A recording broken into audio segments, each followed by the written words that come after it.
Leonardo Brioni, vincitore della quarta serie, terza serie che è ora in acqua. Presentiamo la seconda serie ai blocchi di partenza. In prima corsia è stato medaglia di bronzo ai criteri di quest'anno nei 200 farfalla per la Riviera Nuoto classe 2001 Paolo Nalato.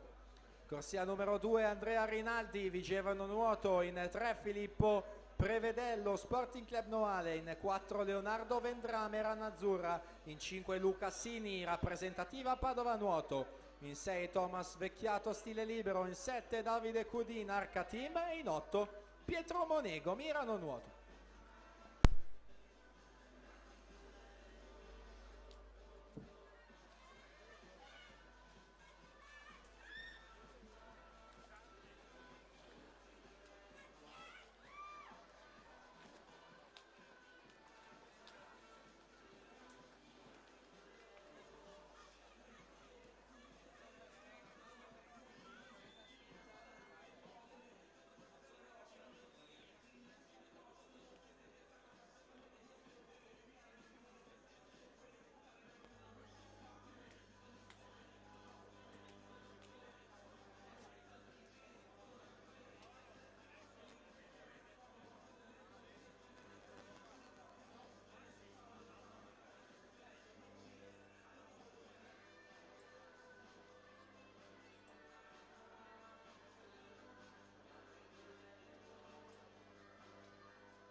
Federico Balcio 2:22:13 si aggiudica la terza serie davanti a Lorenzo Rodella 2:24:27.